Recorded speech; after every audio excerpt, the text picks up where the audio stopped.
Bueno, muy bien. Les dije que está en línea para conversar con nosotros el director del Instituto de Consenso Federal, Alejandro Topo Rodríguez. También les mencionaba que es muy inquieto y bueno, siempre está al toque de las decisiones aclaratorias, con números. Es de Twitter rápido. Twitter rápido. Sí, pero con fundamento. Sí, hola Alejandro, buenos días. Buen día María, buen día a todos el equipo, gracias por la generosidad, por la presentación y la posibilidad de volver a dialogar con ustedes esta mañana. No, es más, yo recién daba precisiones que te las consulté, bueno, fuiste mucho tiempo legislador además, que el presidente tiene hasta el 3 de octubre la posibilidad, o sea, al día siguiente de la marcha, de vetar o no. De lo contrario, decía Marcos recién, queda ficta, queda aprobada, ¿verdad? Sí, correcto, es decir, el calendario indica que los 10 días hábiles se cumplen el 3 de octubre, ya que el conteo no comienza cuando la ley se termina de aprobar, en este caso en el Senado, sino cuando el Congreso notifica, informa, envía el proyecto aprobado, o mejor dicho, la ley ya sancionada, y eso ocurrió el día 19 de septiembre. Así que sí, hasta la última hora del día 3 de octubre, el presidente tiene tiempo para vetar. El presidente va a vetar, va a hacer un veto completo de la ley de financiamiento universitario. Claro. ¿Y qué crees que pueda pasar en el Congreso? A diferencia de lo que pasó con el caso de jubilaciones, en este caso hay una alta probabilidad de que el Congreso ratifique la ley y que de esa manera deje de lado el veto presidencial. Porque... Perdón. No, sí. Te quería consultar porque el presidente a su vez mandó un presupuesto donde vemos el recorte que hay en el presupuesto justamente universitario, en detrimento o enalzando el tema de defensa. Si se aprobase o el Congreso rechaza el veto por mayoría y queda firme la ley, ¿hay allí una ¿Cómo es? Una curiosidad, no sé, ¿quién manda más en todo caso? ¿Es la ley que se aprobó o el presupuesto si se aprueba como está? Bueno, en estos casos no hay un manual estándar, va a haber un gran debate al respecto, un enorme debate, y tengo la impresión de que el haberse aprobado con antelación la ley de financiamiento universitario genera problemas de interpretación legal para un eventual presupuesto que vaya en contrario. Claro, entonces el presupuesto debería decir lo que dice la ley, de manera explícita, o lo que dice la ley o que reemplaza a la ley anterior.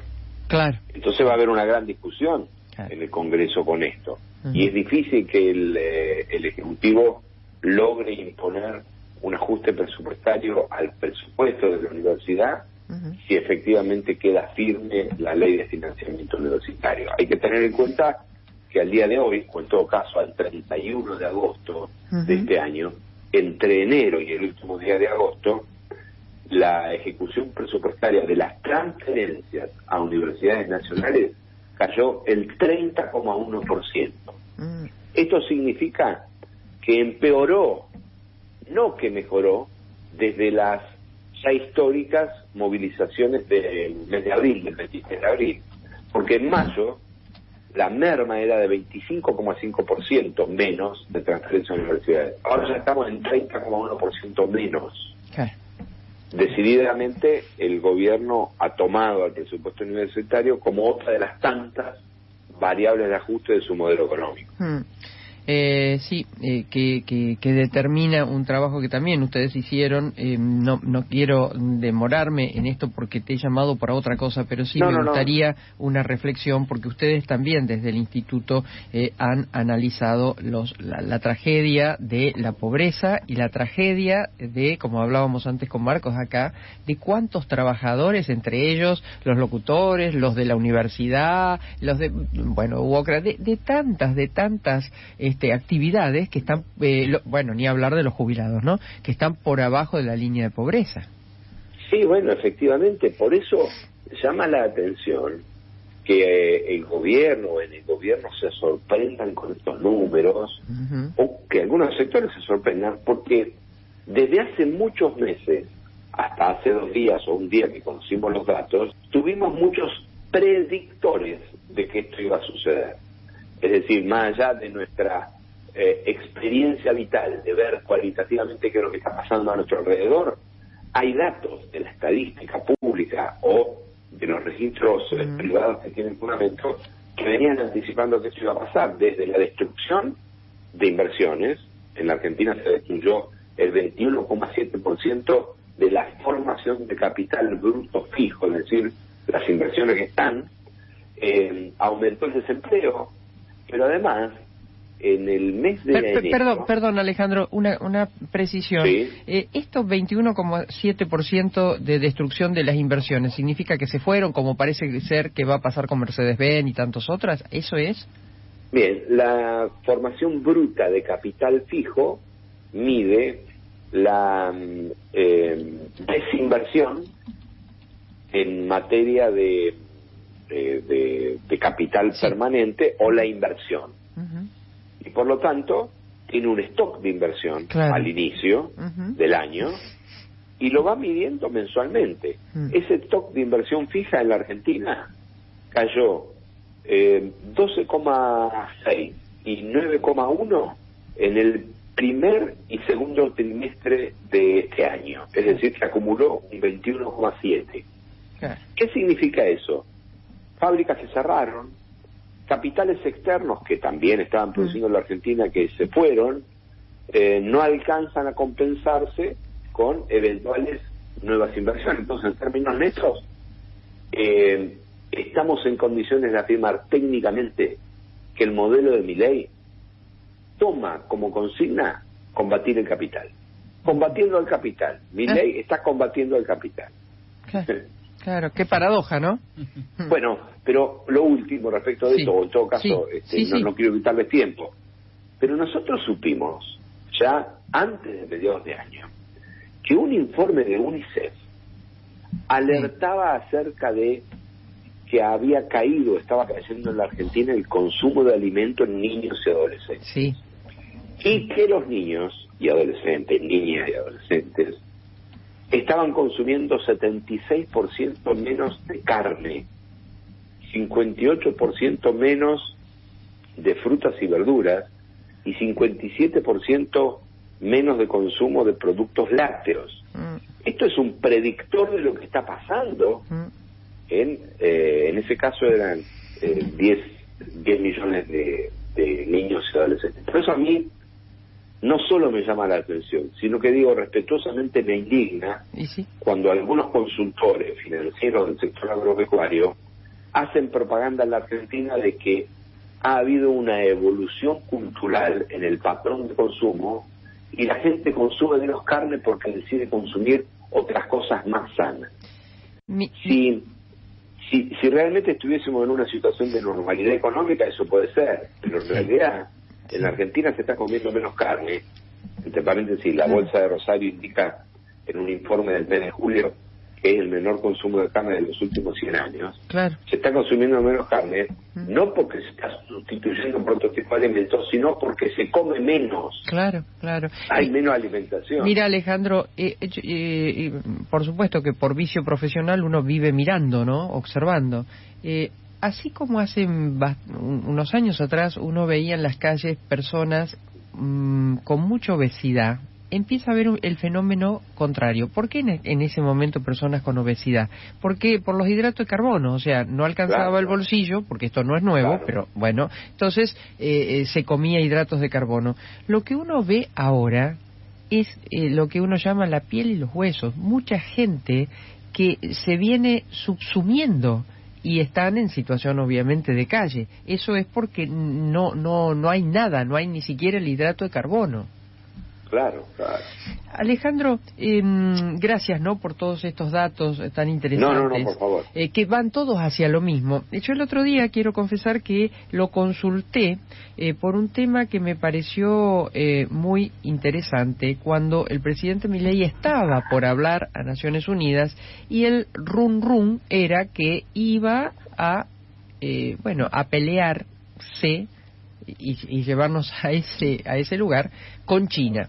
Entonces, yo lo consultaba justamente al Topo, ¿qué pasaría en ese caso? Porque si un día, decía yo, ¿no?, en mi tal vez ignorancia, si China se rechifla, no nos compra más carne, no nos compra más soja, ¿y qué va a pasar de nuestra Argentina?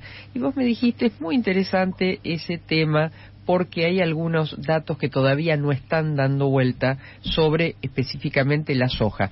Te los escucho. Bueno, casualmente o no casualmente, tiene que ver con la producción de alimentos y con el hambre, con la cuestión del hambre y de la alimentación. En el mundo hay 8.000 millones de habitantes, somos 8.000 millones de personas. De ellos, India más China suman el 36% de toda la población mundial. Hace muy poquitito tiempo, en el 2023, por primera vez India tiene más habitantes que China, pero ahí nomás, porque India tiene 1.441 millones de habitantes y China 1.410 millones de habitantes. Ahora, en la historia, podríamos decir, reciente de China, hay un quiebre cultural, un quiebre humano, un quiebre histórico, que es el haber atravesado una profunda hambruna a fines de la década del 50, a principios de la década del 60, bajo el dominio de Mao.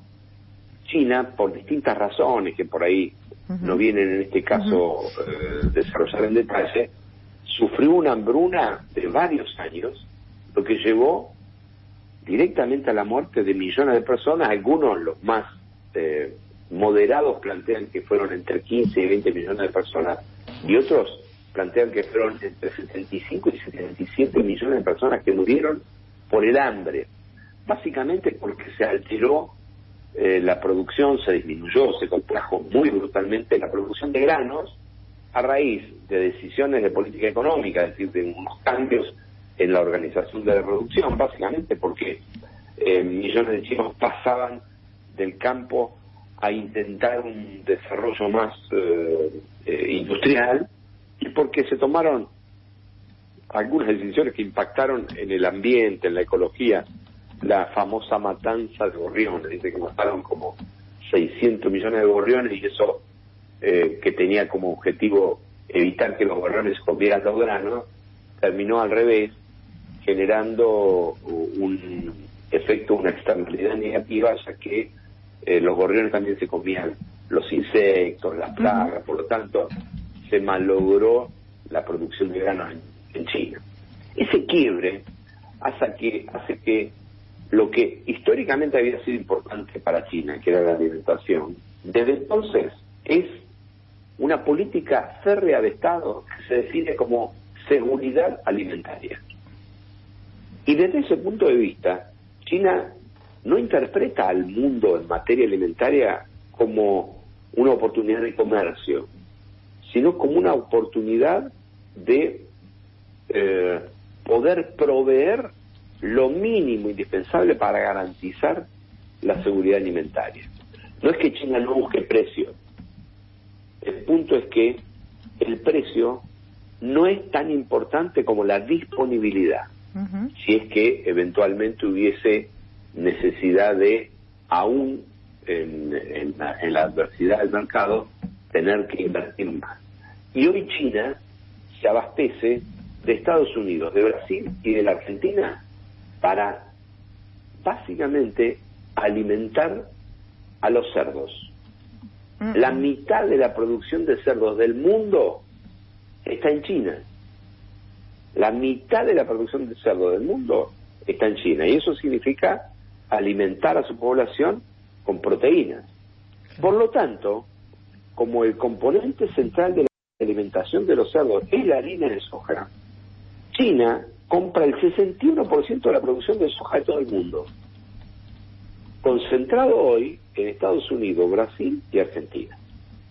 Desde hace unos pocos años, Brasil ya es el primer proveedor de soja de China, porque fue avanzando y porque nosotros tuvimos la peor sequía de los últimos 30 años, lo que llevó a que perdiéramos exportaciones por alrededor de 17.000 millones de dólares en materia de complejo agroindustrial. Y hay hoy una coyuntura muy particular con Estados Unidos, porque China tiene como un escenario posible,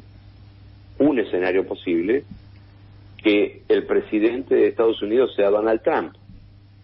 Especialmente lo tuvo durante la primera parte de este año, cuando Biden todavía era candidato. Por lo tanto, China aceleró un proceso de estoquearse de soja y preparar un posible escenario de prescindir de la soja de Estados Unidos a partir del año que viene, si es que gana Trump, porque le impondría desde mayores costos hasta tratadas de carácter comercial. Ahora, esto que es la coyuntura, esto que es lo que explica la situación de hoy, tiene en los próximos 10 años un enorme desafío para nuestro país, porque China acaba de empezar un proceso para sustituir la importación de granos. Pero Alejandro, esto, haciendo una rápida respuesta mental, que lo traduzco en voz, esto implicaría para nosotros un futuro nefasto en, no sé, ¿en cuánto? ¿4, 5, 10 años? Que para la vida de un país no es nada. Una década. En una década. China empezó, desde diciembre del año pasado, a implementar una ley de seguridad alimentaria, que tiene 11 capítulos esa ley, y que lo que hace es tender a, yo creo que no lo va a lograr, pero tender al autoabastecimiento de grano. Creo que no lo va a lograr porque la escala del ahorro que tiene que hacer importaciones es gigantesca y no lo va a lograr, pero va a reducir mucho la importación de granos porque quiere preservarse la autoproducción para el consumo propio como una garantía de seguridad alimentaria frente a un mundo demasiado adverso. Entonces lo que va a suceder, y ya lo estamos viendo, es que progresivamente China importa cada vez menos soja, y a su vez nosotros tenemos crecientemente cada vez más competidores. No mencionamos a Paraguay, que es más pequeño, pero que ya está creciendo mucho en la en la exportación de soja a China. Si ganara Kamala Harris en Estados Unidos seguiría siendo uno de los 3 proveedores importantes de soja a China. Brasil ya está primero, Paraguay crece, pero además China emprende un proceso de bajar las importaciones de grano. Pero ahora, en este momento, ya está aplicando un plan de racionamiento de la soja para ir sustituyendo en el pienso animal alrededor del 1,5% de soja por año en los próximos 3 o 4 años, cambiándolo o reemplazándolo por otro tipo de insumo. Y eso significa que lo que China denomina la autosuficiencia básica en cereales va a ser una política de Estado en China en los próximos años. ¿Qué significa esto? Bueno, que el vector soja como motor del desarrollo de la agroexportación argentina y como producto que sostiene el ingreso de dólares, no es que va a desaparecer, pero va a ser uno más. Claro. Tanto va a ser uno más. Yo no sé si te pido demasiado en esto que a mí me sorprende, pero ¿y qué podría hacer Argentina? Bueno, pero eso es muy importante, especialmente es importante no solo para Argentina, que es lo fundamental, sino para el complejo exportador de Rosario y Gran Rosario. Argentina tiene que tener un presidente que de la mano de Brasil constituyan una fuerte alianza en materia de producción de biocombustibles y recorran el mundo promoviendo los biocombustibles del Mercosur. Y en el desarrollo del biocombustible hay un enorme potencial para seguir sosteniendo y aumentando progresivamente la producción de granos de la Argentina, incluyendo el maíz por poner un caso, en el epicentro en Córdoba, incluyendo la soja, por poner un ejemplo, en la provincia de Santa Fe y en la provincia de Buenos Aires, y también incluyendo la caña de azúcar con el epicentro en Tucumán y en Salta. Biocombustible significa agregado de valor a partir de una producción primaria que es muy dinámica en la Argentina, pero que le permite en la región y en la Argentina agregar valor produciendo biocombustible y empalmando con lo que es la tendencia global de ir sustituyendo progresivamente combustibles que afectan al medio ambiente con aquellos que son más benévolos en lo que significa la generación de gases de efecto invernadero. Ahora, la primera cosa que hay que hacer es no pelearse con Brasil. Claro. Si ustedes quieren, la segunda cosa que hay que hacer, después de haberse peleado con Brasil, es entender que Lula, hace un mes y medio, le tiró un centro a Milei para arreglar, porque cuando a Lula le preguntan por Milei, no dice que él no quiere saber nada con Milei, dice lo siguiente, y entendámoslo desde el punto de vista diplomático lo que significa este mensaje. Dice, él ha dicho muchas tonterías, él ha falado mucho bobaje. Debería pedirle disculpas a Brasil y a este presidente. ¿Qué está diciendo Lula? Que con una simple disculpa, él está dispuesto, él quiere, él está inclinado a construir un diálogo. Claro. Si no hubiese dicho no quiero saber nada. Topo, es lo que está haciendo con China. Vimos ayer o antes de ayer la foto en la ONU que empieza recién acá a trascender, en donde Mondino, la canciller nuestra, se reunió con el canciller chino. Bueno, imagínense, después de que Lula hace esa declaración, 24 horas después, en el marco de cualquier actividad, que Milei diga 3 palabras que signifiquen, que puedan ser decodificadas como un pedido de disculpas, claro. Ni siquiera un pedido de disculpas, sino un acercamiento, ¿sí? Que haya dicho, escuché con respeto al presidente Lula y tendremos que encontrar los caminos para charlar. Claro. Sí, para el diálogo. Ya con eso se reconfigura, la diplomacia reconstruye un ambiente de acuerdo. Ahora, si uno quiere transitar los caminos de este mundo tan amenazante, haciéndose el guapo solo, en el marco de un modelo económico que a su vez lo único que produce es destrucción del producto, destrucción de la inversión, es muy difícil.